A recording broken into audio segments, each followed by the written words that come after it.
Previous lecture में से कोई क्वेश्चन पूछना चाहते हो तो पूछ लीजिए जी।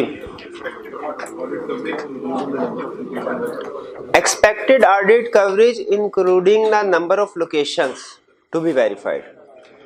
देखिए आपको पता है कि हम 100% काम नहीं करते, 100% सिलेक्शन कभी नहीं करते, हमने सैंपल बेस पे काम करना होता है।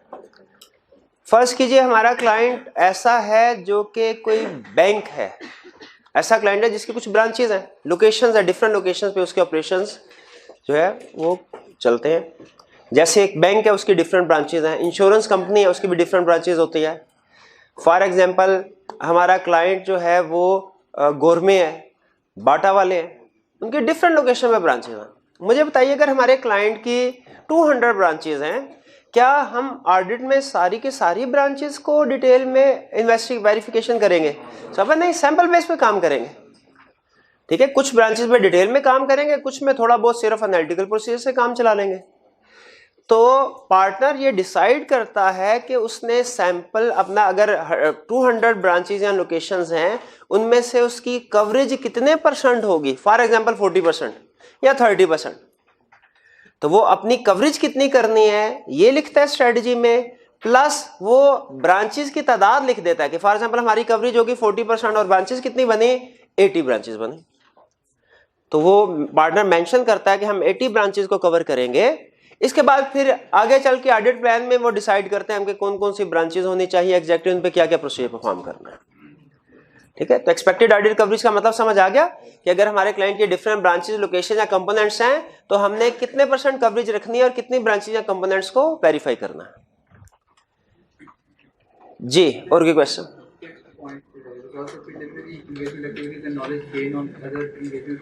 Results of preliminary engagement activities and results of knowledge gained from other engagement। ठीक, मुझे बताइए, फर्ज कीजिए कि आप एक टीचर से अकाउंटिंग पढ़ते हैं, ठीक है, आपको पता चला वो बहुत ही फारिग टीचर है, वो रेगुलर भी नहीं है, छुट्टियां भी करता है, टेस्ट भी कंडक्ट नहीं होते, टेस्ट चेक होके भी आपको वापस नहीं मिलते, सिलेबस भी पूरा कवर नहीं करवाया उसने, क्या आप उससे ऑडिट पढ़ेंगे? बिल्कुल भी नहीं पढ़ेंगे। ठीक है, आप कहेंगे भाई जिस तरीके से अकाउंटिंग पढ़ाई है उसी तरीके से 2 हाथ आगे चल के ऑडिट पढ़ाएगा। तो क्या आपने प्रीवियस एंगेजमेंट, प्रीवियस सर्विस किसी प्रोफेशनल से हासिल की, नेक्स्ट सर्विस का डिसीजन करते हुए उस प्रीवियस एक्सपीरियंस को सामने रखा आपने? एग्जैक्टली यही कंसेप्ट हमारे ऑडिट में भी अप्लाई होता है। सिर्फ इस कंसेप्ट नहीं, 3 जगहों पे वो हमें इस चीज की इजाजत देते हैं कि आप अपना करंट डिसीजन करते हुए प्रीवियस एक्सपीरियंस को सामने रख सकते हैं। पहली दफा ये कंसेप्ट हमारे सामने आया था जब हमने एक्सेप्टेंस एंड कंटीन्यूअस प्रोसीजर वाला कंसेप्ट पढ़ा था। उसमें भी यही कह रहा था कि अगर आपने कोई पास्ट में सर्विस प्रोवाइड की है क्लाइंट को किसी भी किस्म की, उससे जो आपको इंफॉर्मेशन, जो नॉलेज, जो एक्सपीरियंस मिला, आप उसे एक्सेप्टेंस का डिसीजन करते हुए यूज कर सकते हैं। उसी तरह एक्सेप्टेंस होगी, उसके बाद प्लानिंग की बात आई, प्लानिंग में भी वो सेम कंसेप्ट लेके आ रहा है, कह रहा है अगर आपने, आपके पास प्रीवियसली कोई आपने सर्विस परफॉर्म की, उसका नॉलेज एक्सपीरियंस है, जैसे शायद एक्सेप्टेंस एंड कंटीन्यूअस प्रोसीजर में, या शायद पास में कोई और सर्विस प्रोवाइड की हो, क्या उस नॉलेज को, उस एक्सपीरियंस को, उस इंफॉर्मेशन को आप प्लानिंग में यूज कर सकते हैं? बिल्कुल कर सकते हैं। आगे चल के एक और इसी तरह का कंसेप्ट है, वो हमारे सिलेबस में नहीं है वैसे, लेकिन मिलता जुलता कंसेप्ट है इसलिए आपको साथ शेयर कर रहा हूं। वो कहता है जब प्लानिंग के बाद नेक्स्ट स्टेज होती है एविडेंस गैदरिंग की, एविडेंस कलेक्ट करना है। उसमें वो कहता है क्या आप इस साल का एविडेंस कलेक्ट करते हुए पिछले साल के एविडेंस, जो आपके पिछले सालों में हो सकता है आपने, उसको यूज कर सकते हैं? इवन वहां पे भी हमें इजाजत देता है कि कुछ सिचुएशन में यूज कर सकते हैं। तो याद रखें, उसने मना नहीं किया। जिस तरह हम किसी एक बंदे के साथ, अगर हमने फॉर एग्जांपल कोई सर्विस का डिसीजन करना है, प्रीवियस एक्सपीरियंस को सामने रख के डिसीजन करते हैं, एग्जैक्टली उसी तरह प्रोफेशनल भी यही काम करते हैं। वो जब भी एक्सेप्टेंस का डिसीजन करेंगे, जब भी प्लानिंग का डिसीजन करेंगे, अपने प्रीवियस एक्सपीरियंस को या कोई और सर्विस प्रोवाइड किया उसको सामने रख के डिसीजन करेंगे। क्लियर हो गया कंसेप्ट? जी, और कोई क्वेश्चन? कोई क्वेश्चन? सब कुछ समझ आ गया? जी जी पूछिए। नॉन एश्योरेंस सर्विस थी और इस दफा हम उसको एश्योरेंस एंगेजमेंट देते, तो वो नॉन एश्योरेंस सर्विस का भी।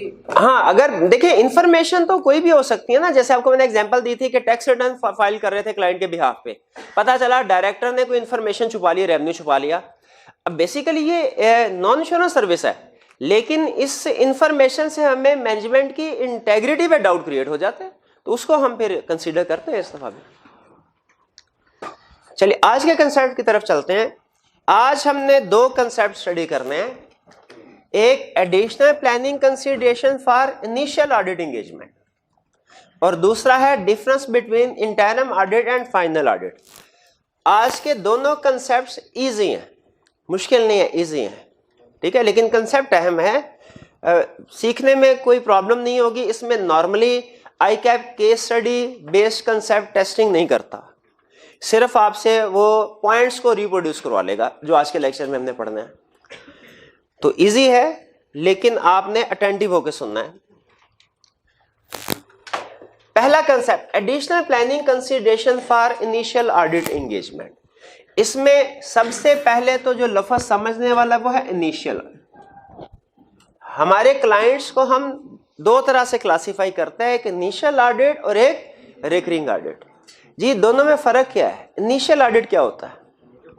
एक मिनट है, जिससे पूछ रहा सिर्फ वही। जी मेरे भाई, जो फर्स्ट टाइम सुना, फर्स्ट टाइम ही आगे कह दिया भाई। क्या फर्स्ट टाइम? क्या जो ऑडिटर की जिंदगी का पहला ऑडिट हो, फिर क्लाइंट की जिंदगी का पहला ऑडिट हो, तो फिर फर्स्ट ऑडिट क्या हुआ? जो प्रीवियस का फर्स्ट हो, उस साल का फर्स्ट हो, उस साल का सेकंड और थर्ड ऑडिट भी होता है कोई? बस कर दे भाई, तेरी मेहरबानी, बस। जी मेरे भाई आप बताइए इनिशियल ऑडिट क्या होता है? जी भाई सुनिएगा, एग्जांपल सुनिए।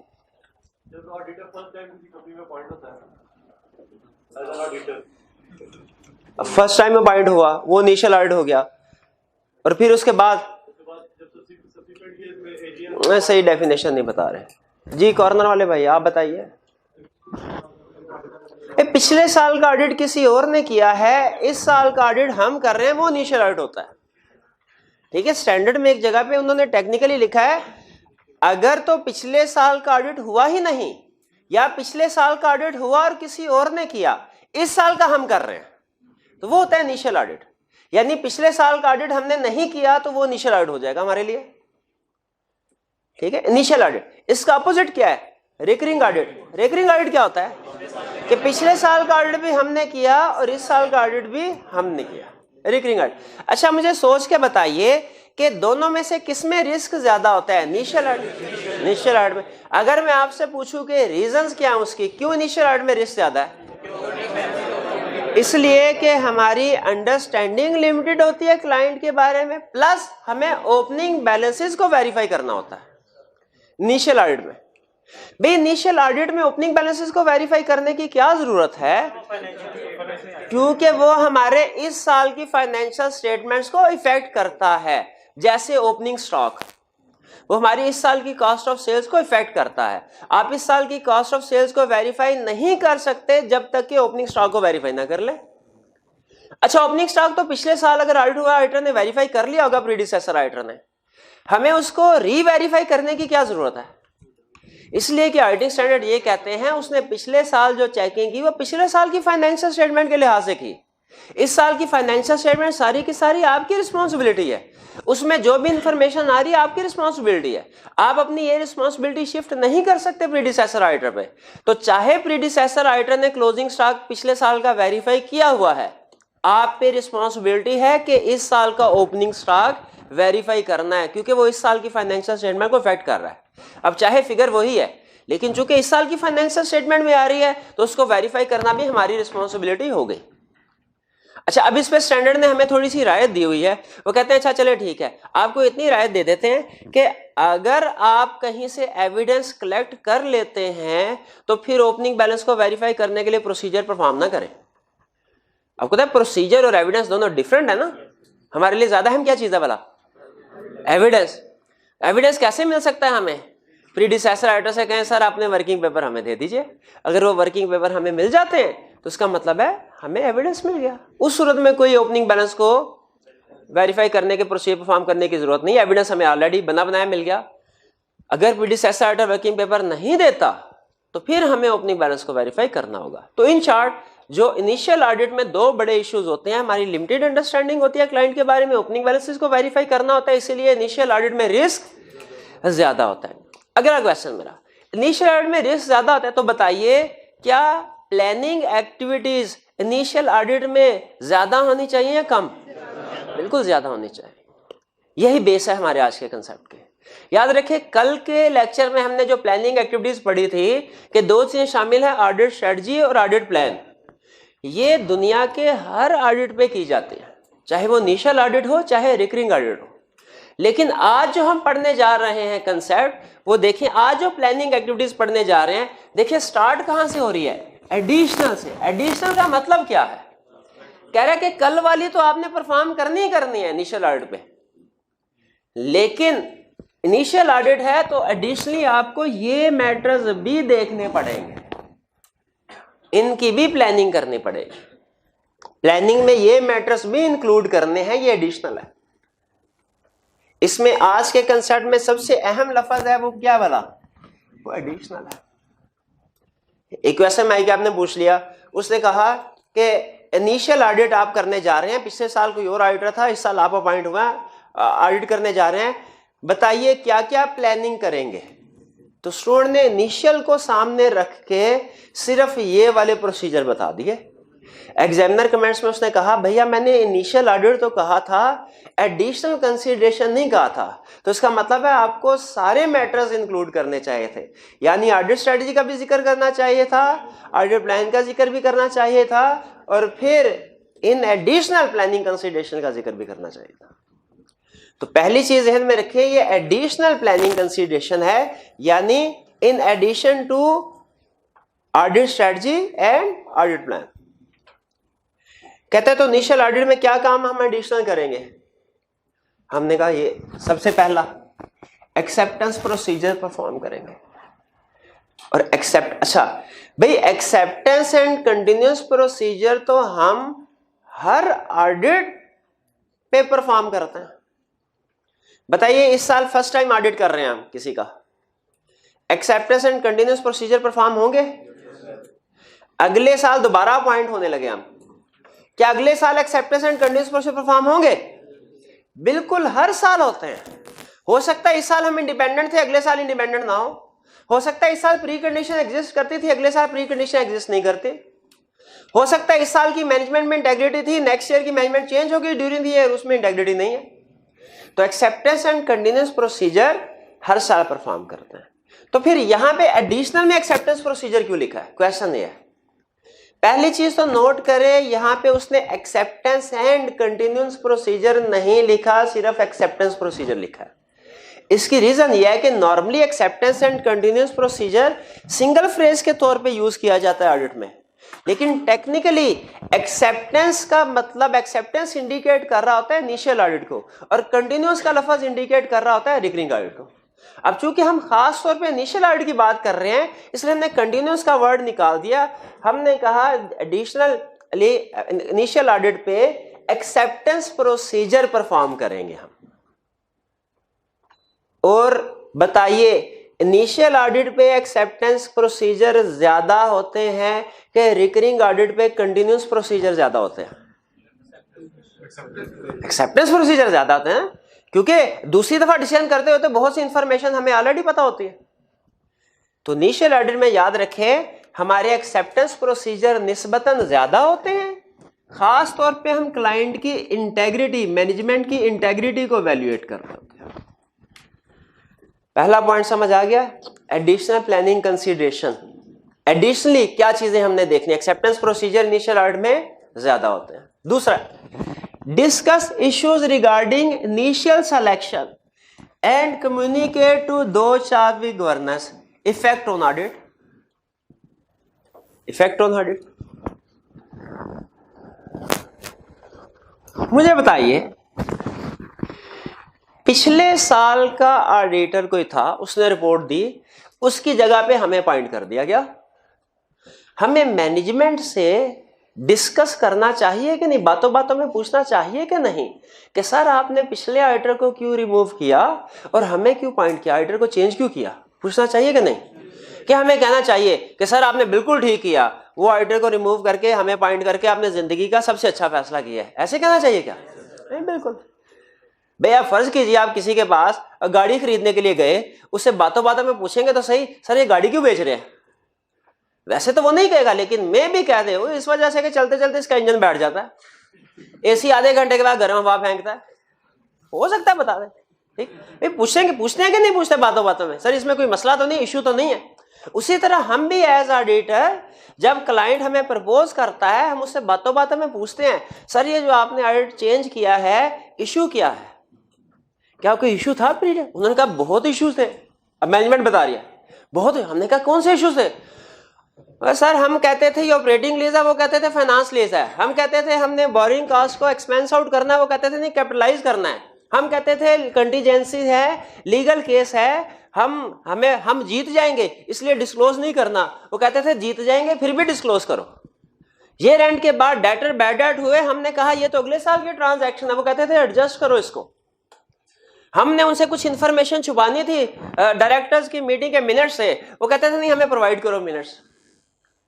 हमसे रिप्रेजेंटेशन लेटर मांग रहे थे, हमने तो नहीं देना था रिप्रेजेंटेशन लेटर, उनको कंफर्मेशन लेटर सेंड करने की बात कर रहे थे, हमने कहा था कि 10 को सेंड कर दो, सिर्फ 2 को ना करो, हमारी बात ही नहीं मानी उन्होंने। हम उनकी 10 की बात मानते थे और वो हमारी 2 की बात नहीं मान रहे थे। तो इस वजह से हमने फैसला किया कि इनको चेंज कर देना चाहिए। अब बताइए क्या कोई इश्यूज हमारे सामने आ सकते हैं इस डिस्कशन के दौरान में? जैसे क्या इश्यूज आ सकते हैं? इंडिकेशन हो सकती है कोई डिसएग्रीमेंट की या स्कोप लिमिटेशन की। ठीक है, कि मैनेजमेंट एविडेंस प्रोवाइड नहीं करती है, डिसएग्रीमेंट होता है। डिसएग्रीमेंट आपको पता है मिसस्टेटमेंट को कहते हैं,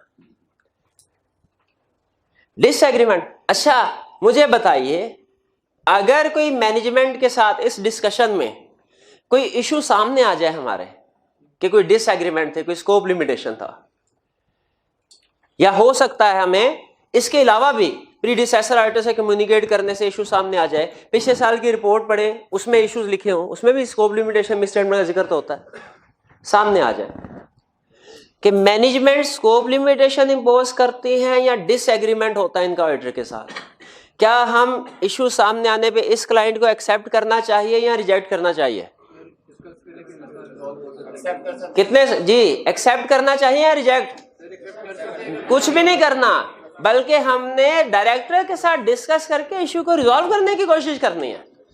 अगला इफेक्ट यही बता रहा है, कह रहा है मैनेजमेंट के साथ डिस्कस करो इश्यूज, जो इशू सामने आए उन्हें फिर डायरेक्टर को कम्युनिकेट करो कि सर ये इशू है, आप या तो इनको रिजॉल्व करवाएं, नहीं तो हमारे ऑडिट पे ये इफेक्ट आएगा। खासतौर पे रिपोर्ट पे इफेक्ट जरूर बताना है। आपको पता है हमारा असूल होता है, जब कभी रिपोर्ट मॉडिफाई हो रही हो हम as soon as possible communicate कर देते हैं। तो ये पॉइंट समझ आया आपको कि मैनेजमेंट के साथ जैसे ही हमें पॉइंट किया हमने फौरन खुश नहीं होना, रीजन पूछनी है, भैया क्या ऐसी चीज थी जिसकी वजह से आपने प्रीडिसेसर ऑडिटर की बजाय हमें पॉइंट किया? हम उनके कोई रिश्तेदार थोड़े ही हैं और वो उनका दुश्मन थोड़े ही था। ठीक है, रीजन पूछनी है। अगर उसमें कोई इश्यू सामने आए वो डायरेक्टर्स को कम्युनिकेट करने हैं, उन्हें कहना है इसको रिजॉल्व करें, नहीं तो जो भी ऑडिट पे इफेक्ट हो सकता है वो बताना। यहां तक क्लियर? अब एक क्वेश्चन पूछने लगा हूं, जिसको आता हो वो ही बताएगा। ठीक है, पहले हाथ चले, ठीक है ठीक, नहीं ठीक है ठीक, नहीं 1000 ऐसे ही है। अच्छा, अगर एक से ज्यादा, अगर स्टूडेंट ने हाथ उठाए बगैर आंसर दिया तो क्वेश्चन कैंसिल है। सुनिएगा, इफेक्ट ऑन ऑडिट कम्युनिकेट करें। अगर यही अल्फाज आई कैप किसी केस स्टडी की रिक्वायरमेंट में यूज करें, केस स्टडी थी, हाँ चैप्टर 4 याद आया, केस स्टडी दी उसने, एंड पे रिक्वायरमेंट क्या है? उसकी रिक्वायरमेंट्स हैं 3। पहला केस में कहता है, केस स्टडी की बात कर रहा हूं, केस स्टडी के पॉइंट ऑफ व्यू से, इफेक्ट ऑन ओपिनियन दूसरा रिक्वायरमेंट में उसने अल्फाज कहे इफेक्ट बताइए इम्पैक्ट ऑन, इफेक्ट या इम्पैक्ट एक ही बात है, इफेक्ट ऑन रिपोर्ट। तीसरे केस में उसने कहा बताइए effect on audit, effect on audit. आपने बताना है कि इन तीनों में कोई डिफरेंस है कि नहीं, और अगर है, केस स्टडी के पॉइंट ऑफ व्यू से पूछ रहा हूं, केस स्टडी के पॉइंट ऑफ व्यू से अगर कोई डिफरेंस है तो क्या है। ये कितने स्टूडेंट्स को पता है, हाथ उठाइए, 1 2 बस 3 4 5 जी। सबसे पहले आप बताइए। ओपिनियन, इसका डिफरेंस कोई भी नहीं है, मैं हर जगह अपने इफेक्ट ऑन ओपिनियन को ही लेकर, तीनों जगह पे जी गलत। दूसरे नंबर पे कौन थे, इनका पॉइंट ऑफ व्यू ये है कि सर तीनों में कोई फर्क नहीं है, वो हम एक ही तरीके से क्वेश्चन को सॉल्व करते हैं जी। दूसरे पर आपका भी सेम गलत। तीसरे नंबर पे कौन था यहाँ पे जी। मतलब ओपिनियन मल्टीपल होगी या नहीं, और इफेक्ट ऑफ रिपोर्ट मतलब ये है कि वो आप अदर मैटर पैराग्राफ डालेंगे या नहीं, इस तरह की चीजें। तो तीसरी बात इफेक्ट ऑफ ऑडिट मतलब ये है कि आप वो चार्टेड प्रोसीजर जरा परफॉर्म करेंगे, कम करेंगे जी। इनके अलावा कोई क्वेश्चन, किसी का कोई आंसर देना चाहे, कुछ नहीं। इन्होंने क्या बताया है, इन्होंने कहा सर इफेक्ट ऑन ओपिनियन का मतलब है सिर्फ ये बताना है कि ओपिनियन अनमोडिफाइड होगा, क्वालिफाइड होगा, एडवर्स या डिस्क्लेमर, और कुछ नहीं बताना। इफेक्ट ऑन रिपोर्ट पूछ रहा है तो हमने क्वालिफाइड, एडवर्स वगैरह भी बताना है, प्लस अगर emphasis of matter, other matter, going concern, key audit matter, additional 4 opinion required by law, वो इफेक्ट हो रहे हैं तो वो भी बताने हैं क्योंकि रिपोर्ट का हिस्सा है। और इफेक्ट ऑन ऑडिट का मतलब यह है कि हमने बताना है ऑडिटर के प्रोसीजर्स क्या होंगे, कोर्स ऑफ एक्शन क्या होगा जी। कोई और स्टूडेंट आंसर करना चाहे? नहीं जी, ओपिनियन में। चले, आपका आंसर क्लोज है, करेक्ट नहीं है, सारा क्लोज है, इसलिए आपको इनाम दिया जाता है। अब डिफरेंस सुन लीजिए क्या है। टेक्निकली स्पीकिंग ओपिनियन और रिपोर्ट में फर्क है। Technically speaking, exam point of view से नहीं कह रहा। रिपोर्ट उस पूरे पेज का नाम है और ओपिनियन उसका एक पैराग्राफ है। लेकिन जब केस स्टडी में आईकैप हमसे पूछता है कि इफेक्ट ऑन ओपिनियन बताओ या इफेक्ट ऑन रिपोर्ट बताओ, तो case study point of view से दोनों सेम है। Case study point of view से दोनों सेम, दोनों सूरतों में हमने टाइप ऑफ ओपिनियन भी बताना है और उसके अलावा कोई एडिशनल पैराग्राफ अगर आ रहा है वो भी बताना है। यानी अगर इफेक्ट ऑन ओपिनियन पूछा उसने, ओपिनियन अनमोडिफाइड आ रहा है लेकिन एमसीस ऑफ मैटर भी आ रहा है, तो वो भी बताएंगे। Case study point of view से आईकैप इंपैक्ट ऑन ओपिनियन पूछे या इंपैक्ट ऑन रिपोर्ट पूछे, दोनों सूरतों में हमने इंपैक्ट ऑन रिपोर्ट ही। ये बात समझ आ गई। इफेक्ट ऑन ऑडिट ये कंप्रीहेंसिव टर्म है। इसमें वो कहता है कि इफेक्ट ऑन रिपोर्ट भी बताओ, प्लस ऑडिटर ने अगर कुछ और स्टेप्स लेने हैं, कुछ और कोर्स ऑफ एक्शन है उसका, वो भी बताओ। यानी इफेक्ट ऑन ऑडिट में हम ऑडिटर के जो प्रोसीजर या उसका कोर्स ऑफ एक्शन है, कोर्स ऑफ एक्शन ये भी बताते हैं, प्लस इफेक्ट ऑन रिपोर्ट भी बताते हैं। ये effect on audit comprehensive term है। यानी अगर कोई मिस स्टेटमेंट है, वो हमसे पूछता है इफेक्ट ऑन रिपोर्ट बताओ, हम सिंपल कहेंगे मिस स्टेटमेंट है, इफेक्ट इमटेरियल है, मटेरियल के परवेसिव, कैलकुलेट किया, इफेक्ट मटेरियल है तो क्वालिफाइड ओपिनियन और परवेसिव है तो एडवर्स ओपिनियन। लेकिन अगर इसी केस में वो इफेक्ट ऑन रिपोर्ट की बजाय कहता है इफेक्ट ऑन ऑडिट बताओ क्या होगा, तो फिर हमने ओपिनियन से पहले जो स्टेप्स लेते हैं वो भी बताएंगे। हम कहेंगे मिस स्टेटमेंट है, सबसे पहले मैनेजमेंट से रिक्वेस्ट करेंगे उसको करेक्ट करे। अगर मैनेजमेंट करेक्ट नहीं करती, दोष चाबी गवर्नेंस को कम्युनिकेट करेंगे। अगर वो भी करेक्ट नहीं करवाते तो फिर देखेंगे इफेक्ट क्या है। अगर इफेक्ट इमटेरियल है तो मैनेजमेंट से रिप्रेजेंटेशन ले लेंगे। अगर इफेक्ट मटेरियल है या परवेसिव है, फिर इफेक्ट ऑन ओपिनियन बताना है, क्वालिफाइड या एडवर्स।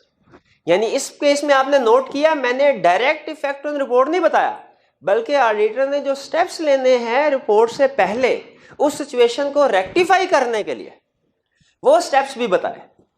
तो फर्क समझ आ रहा है दोनों में? तो यहां पे मुझे ये बताइए, वो कह रहा है कि आपने कम्युनिकेट करना डायरेक्टर को इफेक्ट ऑन ऑडिट, तो बताइए इफेक्ट ऑन रिपोर्ट कम्युनिकेट करेंगे कि नहीं? और हमारे ऑडिट पे अगर कोई प्लानिंग पे, हमारे प्रोसीजर पे, हमारी स्ट्रेटजी पे कोई इफेक्ट आ रहा है, वो भी कम्युनिकेट करेंगे कि नहीं? वो भी कम्युनिकेट करेंगे। भाई ये बात समझ आई कि नहीं? ये ऑडिट रिपोर्ट की केस स्टडी में 3 अल्फाज फ्रीक्वेंटली यूज होते हैं, फ्रेजेस, इसीलिए मैंने इनके ऊपर जोर दिया है। इनको नोट कर लीजिए कि effect on opinion, effect on report और इफेक्ट ऑन ऑडिट का मतलब क्या है। जी क्लियर? आगे चलें।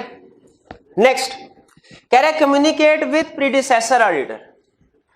अब जाहिर है प्रीडिसेसर ऑडिटर के साथ कम्युनिकेट तो हम क्या हर ऑडिट में प्रीडिसेसर ऑडिटर से कम्युनिकेट करते हैं? नहीं, इनिशियल ऑडिट में करते हैं, सिर्फ इनिशियल ऑडिट में करते हैं। अच्छा बताइए, क्या प्रीडिसेसर इनिशियल ऑडिट के केस में प्रीडिसेसर ऑडिटर को कम्युनिकेट करना लाजमी है कि ऑप्शनल है? लाजमी है। अच्छा आप देखें, हमारे लिए लाजमी है, तो क्या प्रीडिसेसर ऑडिटर के लिए इसको रिप्लाई करना लाजमी है कि नहीं? नहीं भैया, उसके लिए भी लाजमी है। प्रीडिसेसर ऑडिटर के लिए भी लाजमी है कि हमें रिप्लाई करेगा, लेकिन रिप्लाई करने से पहले क्या करना पड़ता है? क्लाइंट से परमिशन लेनी पड़ती है। अगर क्लाइंट परमिशन दे दे तो हमें रिप्लाई करेगा, जो भी इश्यूज हैं वो बताएगा। अगर क्लाइंट, अब जिससे पूछो वही जवाब देगा। अगर क्लाइंट ने परमिशन नहीं दी प्रीडिसेसर ऑडिटर को, इस सिचुएशन में प्रीडिसेसर ऑडिटर क्या करेगा? हाँ, इस सूरत में भी हमें रिप्लाई करेगा, लेकिन अब की बार क्या बताएगा कि मुझे परमिशन नहीं मिली, मैं कोई इंफॉर्मेशन प्रोवाइड नहीं कर सकता। ये बात समझ आती है कि इनिशियल ऑडिट में करना होता है, हमने रिकरिंग ऑडिट में थोड़ी करते हैं, अपने आप को थोड़ी लेटर भेजेंगे। हाँ, इसमें आप क्लाइंट, जब हम प्रीडिसेसर ऑडिटर को कम्युनिकेट करते हैं, इसमें क्लाइंट से रिलेटेड इंफॉर्मेशन भी मांग, इंटेग्रिटी वो तो लाजमी मांगते हैं हम, प्लस उसके वर्किंग पेपर की भी रिक्वेस्ट कर सकते हैं। ठीक है, अगर तो वो वर्किंग पे अच्छा ऑडिटर हुआ, सही दिल ऑडिटर हुआ, तो फिर क्या करेगा? वर्किंग पेपर प्रोवाइड कर देगा। वरना क्या उसकी, अगर क्या लाजमी है प्रीडिसेसर ऑडिटर पे कि हमें वर्किंग पेपर प्रोवाइड करें? लाजमी नहीं। क्यों? क्योंकि उसकी ओनरशिप है, उसकी ओनरशिप उसके ऊपर लाजमी नहीं है। हाँ, उसकी डिस्क्रिशन है, अगर वो चाहता है तो हमें प्रोवाइड कर सकता है, लेकिन इसके लिए भी उसे क्लाइंट की परमिशन की जरूरत पड़ेगी, वो क्लाइंट से भी पूछेगा। अच्छा अब देखें, बड़ी इंटरेस्टिंग बात है ये, अगर कंसेप्ट आपको समझ आए तो। क्लाइंट प्रीडिसेसर ऑडिटर से जबरदस्ती वर्किंग पेपर्स नहीं निकलवा सकता, उसकी ओनरशिप है। यानी क्लाइंट सिचुएशन यह है कि क्लाइंट खुद वर्किंग पेपर हासिल नहीं कर सकता, लेकिन किसी दूसरे को अगर देना चाहे प्रीडिसेसर ऑडिटर, तो उसको रोक सकता है। उसको रोक सकता है कि भाई तुम मुझे नहीं दे रहे, ठीक है, लेकिन उसको भी ना दो, क्योंकि कॉन्फिडेंशियलिटी प्रिंसिपल है। ठीक जी। 4 एविडेंस ऑन ओपनिंग बैलेंसेस। बताइए रिकरिंग ऑडिट में ये इशू नहीं आता, क्यों नहीं आता? हमें क्लोजिंग, हमारे पास ही एविडेंस पड़ा हुआ है, लेकिन जब इनिशियल ऑडिट होगा तो ओपनिंग बैलेंस को वेरीफाई करना हमारे लिए थोड़ा मसला होगा। ठीक है, आगे चल के आप पढ़ेंगे, एक पूरा स्टैंडर्ड है इसके ऊपर कि अगर क्लाइंट आपको, अगर आपका प्रीडिसेसर ऑडिटर वर्किंग पेपर नहीं देता तो आपने किस चीज के ऊपर कैसे एविडेंस ऑब्टेन करना है। हमारे सिलेबस में नहीं है, लेकिन कंसेप्ट अभी बिठा रहा हूं ज़हन में कि हमने ओपनिंग इनिशियल ऑडिट में ओपनिंग बैलेंसेस को वेरीफाई करना है, हमारी रिस्पॉन्सिबिलिटी में शामिल है। आगे चलते हैं, अदर प्रोसीजर्स। अदर प्रोसीजर, अच्छा मुझे बताइए, हमने चैप्टर 6-7 पढ़ा, कोड ऑफ एथिक्स वाला चैप्टर 7 पढ़ा, और चैप्टर 7 से मुझे याद आ गया चैप्टर 7 का भी टेस्ट नहीं हुआ, तो आपका जो ट्यूसडे को टेस्ट होगा वो चैप्टर 7 और चैप्टर 8 ये दोनों शामिल होंगे। चैप्टर 7 का सिर्फ 1-2 कंसेप्ट टेस्ट हुए थे, सिर्फ, बाकी नहीं हुए थे। तो ट्यूसडे को जो टेस्ट होगा उसमें चैप्टर 7 चैप्टर 8 दोनों शामिल है। अच्छा सुने, हमने कोड ऑफ एथिक्स में पढ़ा चैप्टर 7 में कि अगर किसी सिचुएशन में थ्रेट ज्यादा हो तो आप क्वालिटी कंट्रोल रिव्यू करवा लो, engage additional chartered accountant to review the work. याद है वो? बताइए, अगर थ्रेट ज्यादा हो तो क्वालिटी कंट्रोल रिव्यू करवा सकते हैं, करवाना चाहिए। अगर रिस्क ज्यादा हो, अगर रिस्क ज्यादा हो, प्रोसीजर ज्यादा, क्या उस सूरत में भी क्वालिटी कंट्रोल रिव्यू करवा सकते हैं? बिल्कुल करवा सकते हैं। तो खुद बताइए, इनिशियल ऑडिट में रिस्क कम होता है कि ज्यादा होता है? इसलिए स्टैंडर्ड ने ये 4 पॉइंट बता दिए। उसके बाद उन्होंने कहा ये 4 तो हमने कहा ना इनिशियल ऑडिट में जरूर करना है, बाकी फर्म की अपनी मर्जी है। फर्म अगर खुद से कोई एडिशनल काम करना चाहती है इनिशियल ऑडिट पे, वो भी कर सकते हैं। जैसे हो सकता है कि फर्म ये चाहती हो कि हमारे जितने भी इनिशियल ऑडिट है क्वालिटी कंट्रोल रिव्यू रिक्वायर्ड नहीं है, लेकिन चूंकि उनमें रिस्क ज्यादा होता है तो हम चाहते हैं कि उनका क्वालिटी कंट्रोल रिव्यू करवा लिया करें। तो क्या फर्म क्वालिटी कंट्रोल रिव्यू करवा सकती है? बिल्कुल करवा सकती है।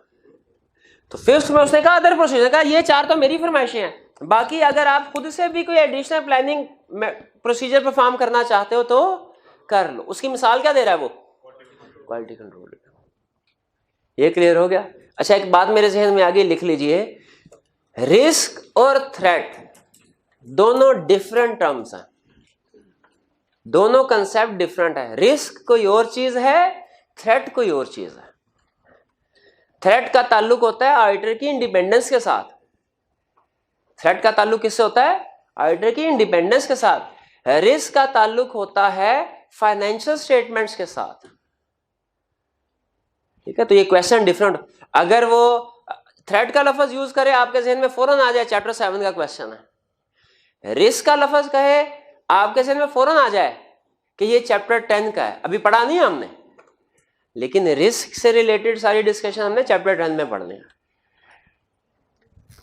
जी क्लियर हो गया? एडिशनल प्लानिंग कंसीडरेशन क्या होगी इनिशियल ऑडिट में?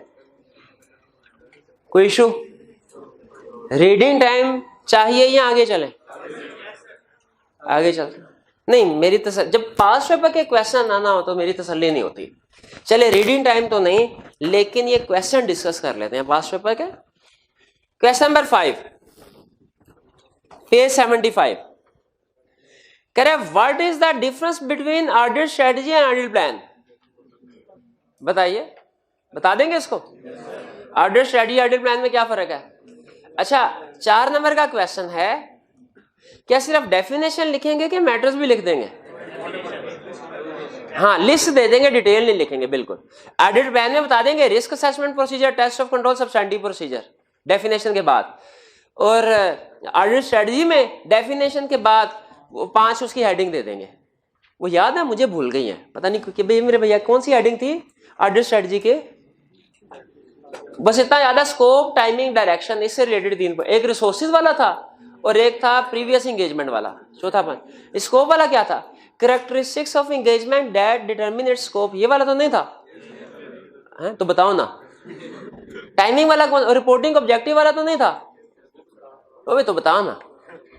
और ये डायरेक्शन वाला कौन सा था? Factors affecting direction, significant efforts, ये वाला तो नहीं था? तो ये 5 सिर्फ हेडिंग लिखेंगे, एक्सप्लेनेशन की जरूरत नहीं। आगे चलते हैं बी। यू हैव बीन, अच्छा एक सफा स्टूडेंट आ गया मेरे, बड़ा परेशान, कहता है सर 5A का आंसर मैंने बड़ा ढूंढा है, मुझे नहीं मिला 5A का।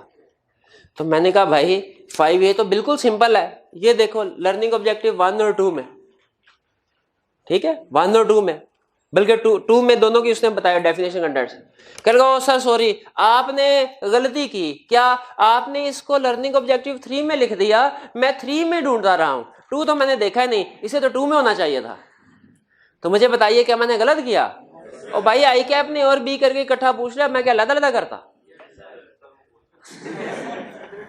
अलग करता तो फिर आपको पता चल जाता कि ये जितने भी क्वेश्चन है सारे इसी लर्निंग ऑब्जेक्टिव के हैं। आपका क्या ख्याल है, आपको जब ये क्वेश्चन पढ़ के समझ आ जाते हैं ये क्वेश्चन, तो ये क्वेश्चन सॉल्व हो जाता है? नहीं, यही क्वेश्चन जब 8 चैप्टर का टेस्ट होगा ना उसमें आएगा, तो आपका माइंड आपको नहीं बता पाएगा ये किस चैप्टर का क्वेश्चन है, उस वक्त सोचना पड़ेगा। अभी तो आपको फिर भी हेल्प हो जाती। ये सारे याद रखें, ये सारे क्वेश्चन हमने यहाँ पे नहीं छाप दिया आपके सामने, कुछ क्वेश्चन हमने होल्ड करके रखे हुए हैं इसी कंसेप्ट से रिलेटेड, कि वो जब टेस्ट होगा तब आपको देंगे। अभी आपका माइंड आपको ये तो बताया था इसका आंसर ये है, लेकिन एक एक्सरसाइज करनी होती है डिफरेंट कंसेप्ट्स और डिफरेंट चैप्टर्स के दरमियान में, ये किस चैप्टर से किस कंसेप्ट से रिलेट करता है क्वेश्चन। क्लासरूम में बैठ के आपका माइंड अभी ये एक्सरसाइज नहीं कर रहा, एग्जाम में बैठ के ये डिसीजन भी करना होता है। तो ये डिसीजन कैसे होता है भला? टेस्ट दे के, क्योंकि जब आप टेस्ट देते हैं तो उस वक्त आपको नहीं पता होता कि ये क्वेश्चन कौन से लर्निंग ऑब्जेक्टिव का है, उस वक्त सही असेसमेंट होती है। बहरहाल B, you have been appointed as auditor of a company which was previously audited by another auditor. Initial audit बता दिया था। Being a new client, what additional consideration को underline कीजिए। Would you take into account while performing the preliminary engagement activities prior to commencement of the audit? अच्छा, ये question मेरे opinion में ICAP ने गलत ड्राफ्ट किया। उसको यहाँ पे प्रिलिमिनरी एंगेजमेंट की बजाय लफ्ज यूज करना चाहिए था प्लानिंग, क्योंकि एडिशनल कंसेप्ट प्लानिंग की होती हैं। प्रिलिमिनरी एंगेजमेंट एक्टिविटी तो हमारा दूसरा कंसेप्ट है, ठीक है। लेकिन बहरहाल इसको चेंज कर दें तो बेहतर है। प्रिलिमिनरी एंगेजमेंट ये दो लफ्ज काट के इनकी बजाय लिखते प्लानिंग। तो बताइए एडिशनल कंसीडरेशन, क्या ऑडिट स्ट्रेटजी ऑडिट प्लान की बात करेंगे? नहीं, वो सिर्फ हमसे एडिशनल कंसीडरेशन मांग रहा है। 5 क्लियर है? ये ICAP का क्वेश्चन बैंक का क्वेश्चन था 38। अब चलते हैं ICAP के क्वेश्चन बैंक का क्वेश्चन 54। कह रहा है your firm has recently been appointed as the external auditor of Door limited. बताइए इस क्वेश्चन से क्या हमें पता चल रहा है कि इनिशियल ऑडिटर के रिकरिंग ऑडिटर? कैसे पता चल रहा है? हाँ, अपॉइंटेड के लफ्ज से। रिसेंटली से भी इंडिकेशन हो रही है, लेकिन अपॉइंटेड के लफ्ज से। हाँ, अगर रिकरिंग ऑडिट होता तो रीअपॉइंटेड का वर्ड होता। The engagement partner has planned a meeting with the audit team to discuss the overall strategy and finalize the audit plan. ठीक है। Required, list the planning activities which you would need to discuss with the engagement partner regarding the issues related to first year of audit engagement. First year of audit engagement से related issues बताना। तो बताइए क्या करना चाहिए हमें? सिर्फ first year audit में एडिशनल कंसीडरेशन है या कि फर्स्ट ईयर में प्लानिंग, स्ट्रेटजी और प्लानिंग की भी बात करेंगे? स्ट्रेटजी और प्लान की भी बात करें, लेकिन वो सिर्फ एक लाइन में डिस्कस करते हैं। ज्यादा इशू ज्यादा, क्योंकि वो इनिशियल ऑडिट है ना, तो एग्जाम पॉइंट ऑफ व्यू से वो ज्यादा फोकस करता है इन एडिशनल कंसीडरेशंस पे। तो ऑडिट स्ट्रेटजी की भी बात करेंगे एक लाइन में, you shall consider audit strategy, audit plan and additional planning consideration for initial audit. और फिर एडिशनल प्लानिंग कंसीडरेशन को एक्सप्लेन करना, ठीक है, क्योंकि एग्जाम में फर्स्ट ईयर ऑफ ऑडिट में उसका ज्यादा फोकस किसके ऊपर होता है? इन प्लान, एडिशनल प्लानिंग कंसीडरेशन। तो इसमें हमने तीनों की बात करनी है, ऑडिट स्ट्रेटजी की भी, प्लान की भी, एडिशनल की भी। लेकिन इलेबोरेट सिर्फ एक को करना है, किसको? भाई ये समझ आ गया क्वेश्चन जी? चलिए नेक्स्ट लर्निंग ऑब्जेक्टिव 4 स्टार्ट करें डिस्कशन। भाई 4 की डिस्कशन स्टार्ट करें। कल मैंने एक लफ्ज बोला था शायद लेक्चर के दौरान में, इंटरम ऑडिट। कोई स्टूडेंट बता सकता है कि इसका मतलब क्या था? जी एक मिनट है। ये रेंट से पहले जो ऑडिट प्रोसीजर परफॉर्म करते हैं। हमारा एक क्लाइंट था, अब तो खैर मुझे अक्सर बातें भूल गई हैं, वो 15-16 साल पुरानी बात है, लेकिन हमारा एक क्लाइंट था नेस्ले। उसमें जब हम ऑडिट करने जाते थे तो शायद इस वजह से कि उन्होंने अपनी फाइनेंशियल स्टेटमेंट किसी होल्डिंग कंपनी को सबमिट करवानी थी, या शायद किसी और वजह से, रीजन मुझे नहीं कंफर्म, क्योंकि उस वक्त जूनियर थे हम, जूनियर के साथ इतनी चीजें प्लानिंग मैटर्स वगैरह डिस्कस नहीं करते, रीजन नहीं मुझे पता। लेकिन क्लाइंट रिक्वायर करता था कि सर हमारा ईयर एंड है 31 दिसंबर, आपने हमें 15 जनवरी को ऑडिट रिपोर्ट देनी है। ईयर एंड क्या है? 31 दिसंबर, 15 जनवरी को ऑडिट। अब आप खुद बताइए कि क्या ऑडिट टीम 15 दिनों के अंदर पूरे साल की ट्रांजैक्शंस को चेक करके sufficient appropriate audit evidence obtain कर सकती है? इम्पॉसिबल है, तकरीबन नहीं कर सकते, ठीक है। लेकिन अब क्लाइंट की रिक्वायरमेंट थी, रिक्वायरमेंट भी जेन्युइन थी उसकी। इसका इस सिचुएशन में क्या किया जाए? क्या क्लाइंट को रिफ्यूज कर दिया जाए? ऑडिट सर ने कहा नहीं, इसका जवाब देते हैं वो। इसका हल निकाला उन्होंने। हल क्या निकाला? उन्होंने कहा आप ऐसा कीजिए, एक्सप्लेन करने के लिए एक टाइमलाइन ड्रा कर रहा हूं।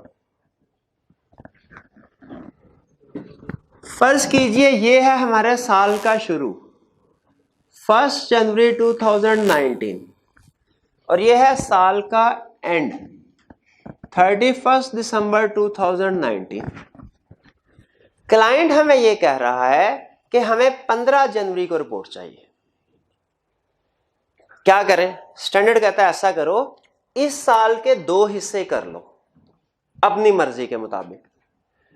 10 महीने अलहदा, 2 महीने अलहदा, ये भी कर सकते हैं। 8 महीने अलहदा, 4 महीने अलहदा, ये भी कर सकते हैं, या कोई भी कॉम्बिनेशन बना सकते हैं, आपकी मर्जी। लेकिन साल के 2 हिस्से कर लो। नॉर्मली हम क्या करते हैं, 10 महीने अलहदा कर देते हैं और 2 महीने की ट्रांजैक्शंस को अलहदा कर देते हैं। जैसे यहां पे हमने 31 अक्टूबर को डिसाइड किया कि 2 हिस्से कर दिए। इस डेट को प्रैक्टिकली हम कहते हैं इंटरम डेट। कोई एक इंटरम डेट सेलेक्ट कर ली, वो 31 अक्टूबर भी हो सकती है, 30 सितंबर भी हो सकती है, वो इसके अलावा अगस्त की भी हो सकती है, अगस्त एंड सितंबर एंड भी हो।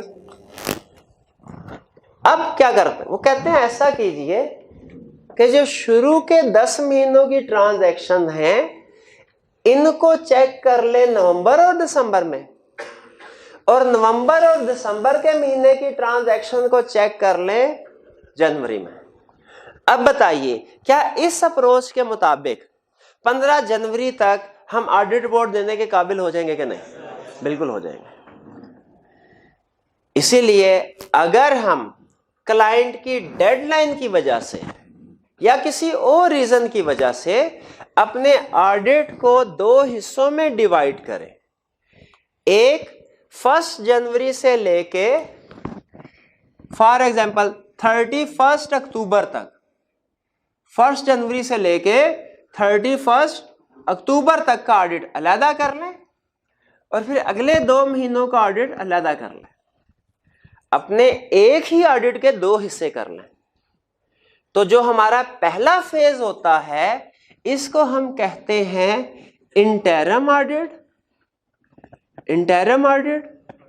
और जो दूसरा फेज होता है इसे कहते हैं final audit. Interim audit normally year and से पहले परफॉर्म किया जाता है, final audit normally year and के बाद परफॉर्म किया जाता है। अब सिस्टम समझ आ गया आपको, रीजन भी समझ आ गई कि क्यों हम ऐसा काम करते हैं। अब आप खुद मुझे बताइए, क्या सारे के सारे प्रोसीजर ईयर एंड के बाद परफॉर्म कर लेना बेहतर है कि कुछ प्रोसीजर ईयर एंड से पहले और कुछ ईयर एंड के बाद? पहले और कुछ ईयर एंड के बाद। ठीक है, तो जो प्रोसीजर ईयर एंड से पहले परफॉर्म किए जाते हैं उन्हें क्या कहते हैं, और जो प्रोसीजर ईयर एंड के बाद परफॉर्म किए जाते हैं उन्हें क्या कहते हैं? Final audit. ठीक है, स्टूडेंट आके कहने लगा, सर क्या ऐसा हो सकता है इंटरम ऑडिट पे हम क्वालिफाइड ओपिनियन दें और फाइनल ऑडिट पे हम अनमोडिफाइड ओपिनियन दें? और मैंने एक लगाई उसको, बताइए क्यों लगाई? भाई एक ही ऑडिट के 2 हिस्से हैं, वो इंटरवल से पहले हो रहा है ऑडिट, वो इंटरवल के बाद हो रहा है, मूवी तो एक ही चल रही सारी, तो ये एक ही ऑडिट के 2 हिस्से हैं। ओपिनियन रिपोर्ट एक ही होगी और वो कब दी जाएगी? फाइनल ऑडिट पे। ये बिल्कुल ऐसे ही है जैसे कुछ स्टूडेंट जिन्होंने सब्जेक्ट पढ़ना होता है वो रिजल्ट से पहले ही क्लासेस लेना शुरू कर देते हैं, और कुछ स्टूडेंट कहते हैं नहीं यार पता नहीं रिजल्ट क्या आएगा, ऐसा करते हैं रिजल्ट के बाद ही क्लासेस लेते हैं। बताइए क्या रिक्वायर्ड है? क्या रिक्वायर्ड कुछ भी नहीं, आपकी अपनी मर्जी है। ये एक ऑडिट के 2 हिस्से करना आईएसए रिक्वायर नहीं करता।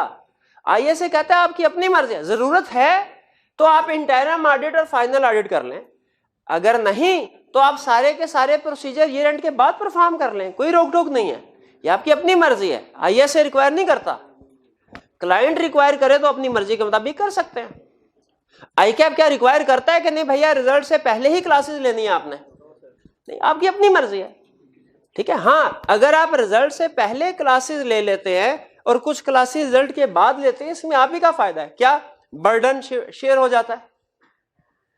ठीक है, लाजमी नहीं, बर्डन शेयर हो जाता है, आपका सिलेबस जल्दी कंप्लीट हो जाता है। ठीक है, कुछ आपने कंसेप्ट पहले, जैसे हमने तकरीबन 8 चैप्टर्स जो है वो रिजल्ट से पहले पढ़ लिए हैं और बाकी जो 13-14 चैप्टर्स रह गए हैं वो रिजल्ट के बाद कंप्लीट कर, बर्डन शेयर हो गया। लेकिन रिजल्ट के बाद का सेशन भी तो शुरू होता है, उसमें सारे के सारे का, लेकिन उसमें बर्डन थोड़ा बढ़ जाता है, उस स्टूडेंट को थोड़ा एक्स्ट्रा पढ़ना पड़ता है।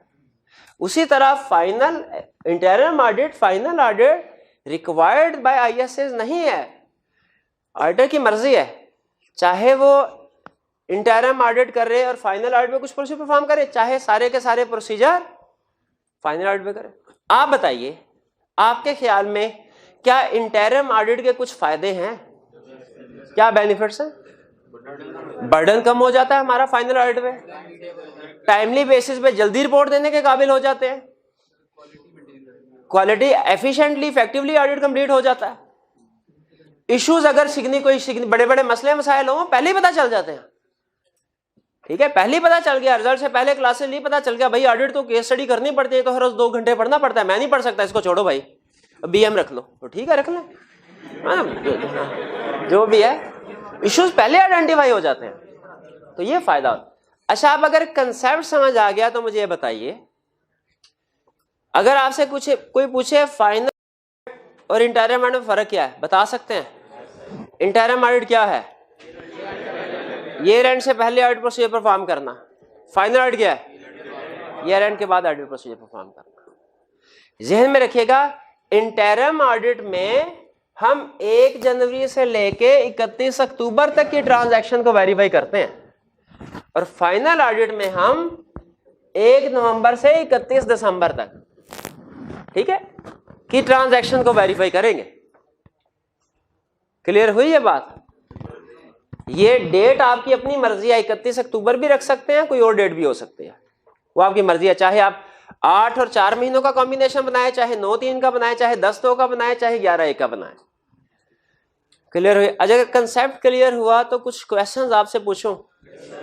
आपने अब व्हाइट बोर्ड की तरफ नहीं देखना, मैं आपको कुछ प्रोसीजर बताऊंगा, आपने सिर्फ ये बताना है कि ये प्रोसीजर इंटरम ऑडिट पे परफॉर्म होगा प्रोबेबली, या कि फाइनल ऑडिट पे। शुरू करें जी, अब आपने व्हाइट बोर्ड की तरफ नहीं देखना। पहला question, cut off test perform करना है ऑडिटर ने जी। कट ऑफ, ये मेरे भाई ये बताइए, जहां जी आप बताइए, ये कट ऑफ क्या होता है? कट ऑफ क्या होता है? उस स्टूडेंट के लिए जो मुझे असर्शंस बताएगा सारी की सारी, क्लासेस ऑफ ट्रांजैक्शन की भी और अकाउंट बैलेंसेस के भी।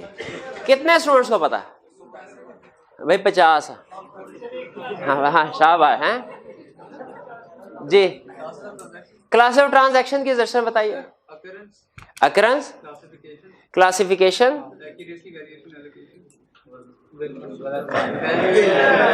वैल्यूएशन एंड एलोकेशन तो क्लासेस ऑफ ट्रांजैक्शन की असर्शन है ही नहीं, वो तो अकाउंट बैलेंस क्या। अच्छा, accuracy,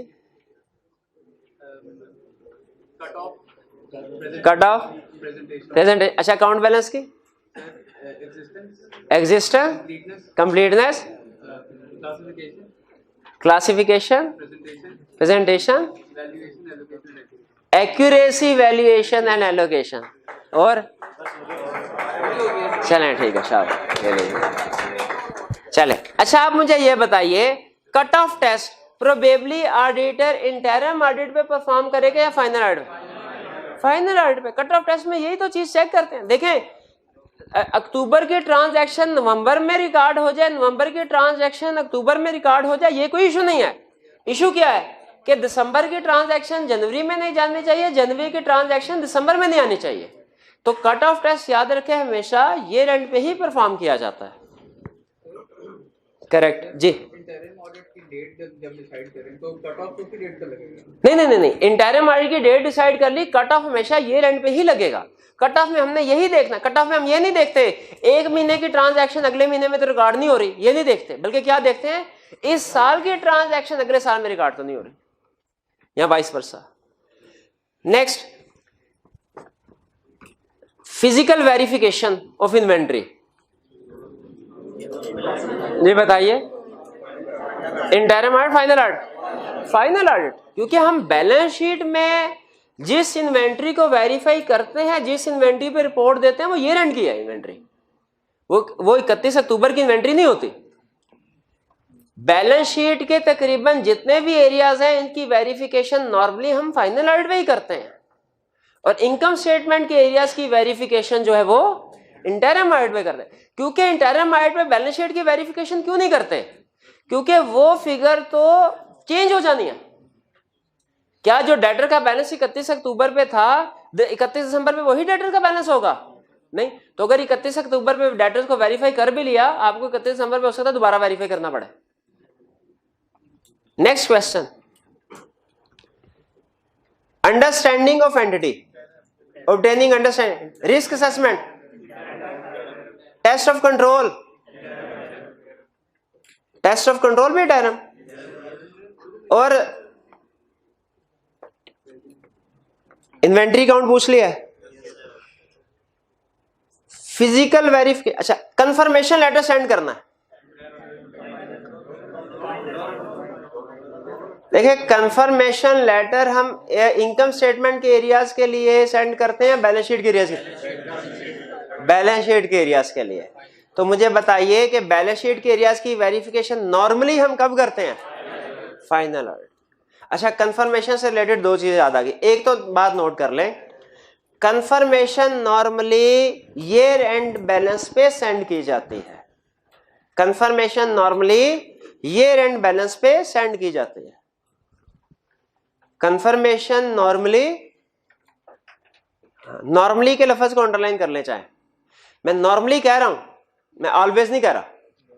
confirmation normally year and balance, जैसे इन्वेंट्री काउंट है ना, इन्वेंट्री काउंट भी नॉर्मली ईयर एंड में किया जाता है, लेकिन आपको पता है एक्सेप्शनल सिचुएशन में वो ईयर एंड से आगे पीछे भी कर सकते हैं। वो कल कंसेप्ट डिस्कस किया था, एक आपका क्वेश्चन था कि 15 जनवरी को स्टॉक काउंट किया, बताओ 31 दिसंबर की फिगर तक कैसे पहुंचोगे, कैसे वेरीफाई करोगे। कल ये क्वेश्चन ब्रीफली डिस्कस किया था ना हमने, ठीक है, और रिकंसिलिएशन बना के। उसी तरह नॉर्मली कंफर्मेशन लेटर जो है वो ईयर एंड बैलेंस में ही सेंड किया जाता है, लेकिन कभी कभार एक्सेप्शनल सिचुएशन में वो आगे पीछे किसी डेट पे भी सेंड किया जा सकता है। ठीक है, उस सूरत में हमें क्या करना होगा? फिर दरमियान का जो पीरियड है, जैसे फर्ज कीजिए किसी वजह से 31 अक्टूबर में कंफर्मेशन लेटर सेंड किया, तो अब हमें क्या करना पड़ेगा? फिर दिसंबर के बैलेंस तक पहुंचने के लिए दरमियान की जो सेल्स की ट्रांजैक्शन उनको वेरीफाई करना पड़ेगा, कैश रिसीव हुआ उनको वेरीफाई करना पड़ेगा।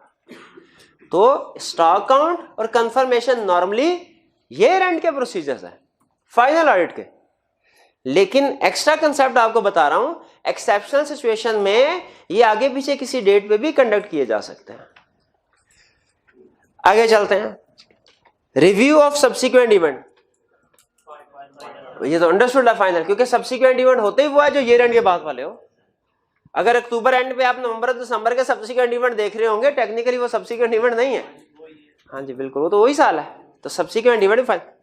अच्छा आगे चलें, कुछ एडजस्ट, आपको पता है फाइनेंशियल स्टेटमेंट्स प्रिपेयर करते हुए भी कुछ एडजस्टमेंट रिकॉर्ड होती हैं, जैसे कंसोलिडेशन की एडजस्टमेंट, जैसे डेप्रिसिएशन की एडजस्टमेंट्स, जैसे प्रोविजन फॉर बैड डेट की एडजस्टमेंट्स। बताइए ये एडजस्टमेंट जो फाइनेंशियल स्टेटमेंट्स प्रिपेयर करते हुए की जाती हैं, इंटरिम डेट पे होंगी या फाइनल ऑडिट में? क्या हम बुक्स ऑफ अकाउंट्स को मैच करते हैं, फाइनेंशियल स्टेटमेंट्स को मैच करते हैं बुक्स ऑफ अकाउंट्स के साथ कि नहीं करते? कहां पढ़ा था कि हम ये काम करते हैं? एविडेंस गलत। हम financial statements books of account के साथ एग्री करते हैं, उनके मुताबिक बनी है कि नहीं बनी, ये कंसेप्ट कहां पढ़ा था? चैप्टर 4 ऑडिट रिपोर्ट में। Additional opinion required by law में था कि books financial statements books of account के साथ एग्री करती हैं कि नहीं करते, and have been drawn up in conformity with companies act. वो ये लाइन पढ़ी थी, कुछ नहीं पता।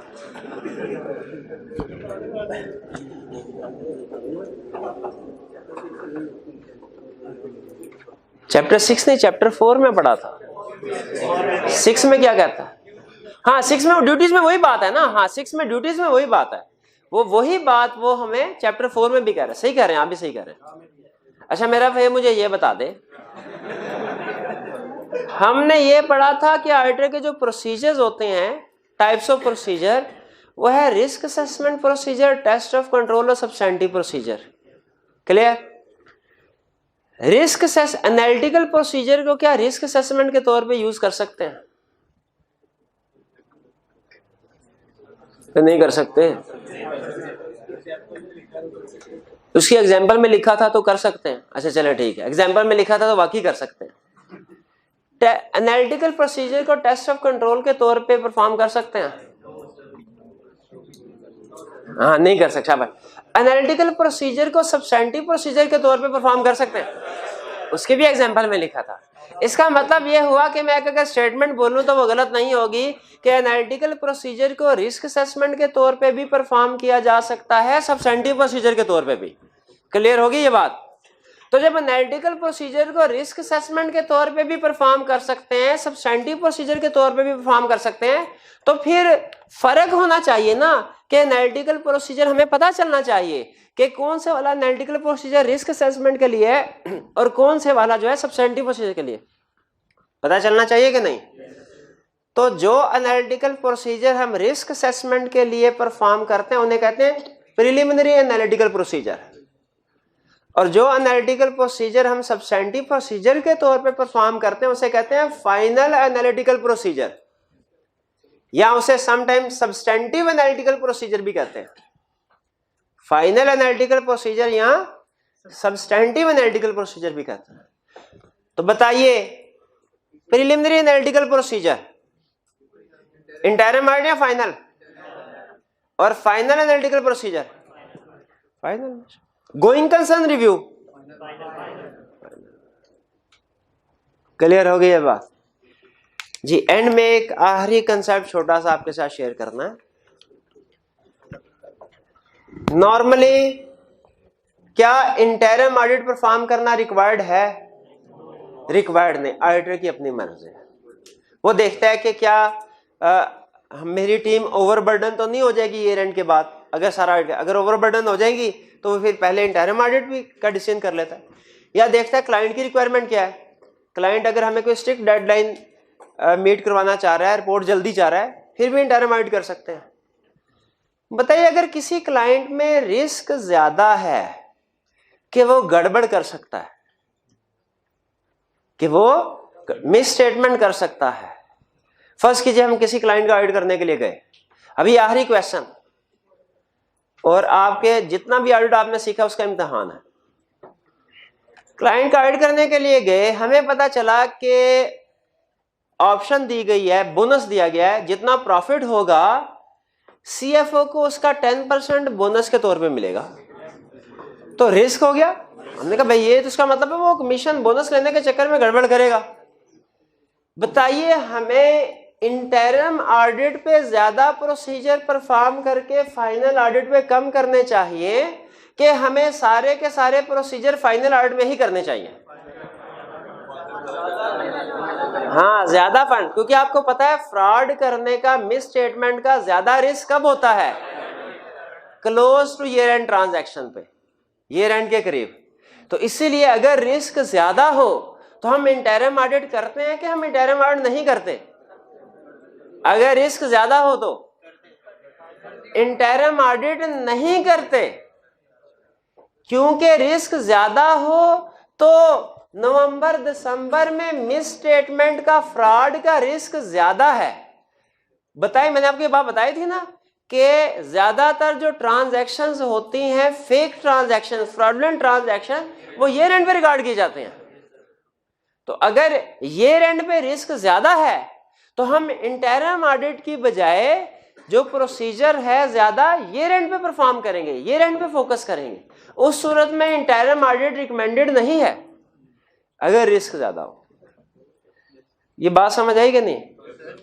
जी जी। लेकिन फिर अगर रिपोर्टिंग लाइन को हाँ देखिए, वो डिफरेंट फैक्टर्स होते हैं, बहुत से फैक्टर्स मैं आपको बता रहा हूँ। वो ऑडिटर जब डिसीजन करता है कि मैंने इंटरम ऑडिट करना है कि नहीं करना, तो वो सारे फैक्टर्स को सामने रख के डिसीजन करता है। चलिए, ये था हमारा आज का लेक्चर। इसमें हमने क्या सीखा? इसमें हमने एक तो एडिशनल प्लानिंग कंसीडरेशन सीखी फॉर इनिशियल ऑडिट एंगेजमेंट, और दूसरा difference between interim audit and final audit. अब जरा आइए 5 रुपए के क्वेश्चन की तरफ चलते हैं। Question number 7, briefly discuss the key benefits which may arise due to splitting of work between interim and final audit. जी क्या बेनिफिट्स हैं? वैसे सारे उसने लिखे हुए हैं, कुछ 2-3 हमने डिस्कस किए थे. क्या बेनिफिट्स हैं? बर्डन शेयर हो जाता है, डेडलाइन मीट हो जाती है, इश्यूज पहले आइडेंटिफाई हो जाते हैं. जी बिल्कुल. Next question 8. और मेरे भाई अभी लेक्चर खत्म नहीं हुआ, क्या कर रहे हैं? अभी तो हमने चैप्टर 4 की असाइनमेंट डिस्कस करनी है, आपको पता नहीं है? चैप्टर 4 की असाइनमेंट दी, केस स्टडी दी थी ना छुट्टियों से पहले, रिजल्ट से पहले. चैप्टर अभी तो वो डिस्कस करनी है और आप बैक कर रहे हैं. मंडे को ऐसी ही होगी. मैंने कल का कहा हुआ था, कल तो चले खैर आपके जख्म ताजा थे तो मैंने आपको छेड़ना मुनासिब नहीं समझा, वो आज डिस्कस करने हैं. Question 8. Describe the main audit procedures and process that take place during the interim and final audit of a large entity. क्या पूछ रहा है? प्रोसीजर बताओ. छाप देंगे प्रोसीजर? सिंपल. चले. नहीं भाई छापे नहीं मारने, फेल हो जाएंगे आप. सारा कुछ थोड़ी छापा मारना होता है. केस स्टडी किधर गए? Next, Audit Committee of Norose Textile Limited has asked to complete the audit of financial statements for the year within a month's time. Within a month's time, and suggested the company to carry out interim audit to supplement final audit. वो कह रहा है भैया 1 महीने के अंदर हमें report चाहिए, तो बेहतर आप इंटरम ऑडिट भी करें, फाइनल ऑडिट भी करें, यानी कुछ प्रोसीजर ईयर से पहले करें, कुछ बाद में करें. तो इस तरह की सिचुएशन में यही करते हैं हम. रिक्वायरमेंट में क्या कह रहा है? Explain the difference between an interim and a final audit and its impact on the final audit. Interim audit और final audit में फर्क पूछ रहा है. Impact on final audit का मतलब क्या है? Advantages. ये हमसे पूछ रहा है कि बताओ इससे हमारे आपके ऑडिट पे क्या फर्क पड़ेगा. ठीक है, उसे वैसे ये थोड़ा सा उसने एम्बिगुअस रखा है इस रिक्वायरमेंट को. इम्पैक्ट ऑन फाइनल ऑडिट, आप ये कह सकते हैं कि इम्पैक्ट ऑन फाइनल ऑडिट ये होगा कि फाइनल ऑडिट पे जो हमारे प्रोसीजर परफॉर्म करने हमने वो रिड्यूस हो जाएंगे और हम जल्दी रिपोर्ट दे सकेंगे. ये तो इम्पैक्ट समझ आता है ना. B, describe any 3 procedure which could be undertaking in an interim audit. हो जाएगा ये का? तो बताइए भैया क्या प्रोसीजर है जी? हाँ जी.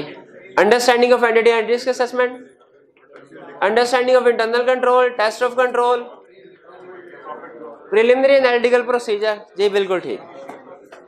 चलिए ये हमारा हो गया आज का लर्निंग ऑब्जेक्टिव 3 और 4. अब चैप्टर 4 की केस स्टडीज अपने सामने रखिए, वॉल्यूम 2. नहीं पीर को क्यों?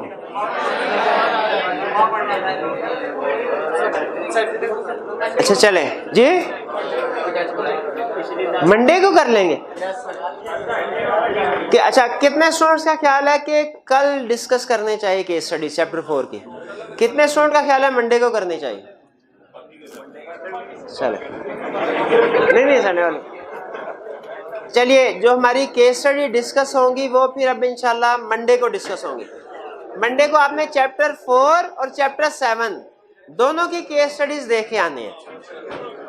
ठीक है, चैप्टर 4 की और चैप्टर 4 और 7 की केस स्टडी रिटन फॉर्म में अटेम्प्ट करके लानी है. मंडे को डिस्कशन होगी चैप्टर 4 की केस स्टडीज की, और ट्यूसडे को डिस्कशन होगी चैप्टर 7 की केस स्टडी की. क्योंकि एक ही लेक्चर में मैं दोनों केस स्टडी डिस्कस नहीं करना चाहता, वरना करंट टॉपिक जो सैक्रिफाइस हो जाएगा. तो क्लियर हो गया, हमारे चैप्टर 4 के केस स्टडी डिस्कस होंगे मंडे को इंशाल्लाह. आज का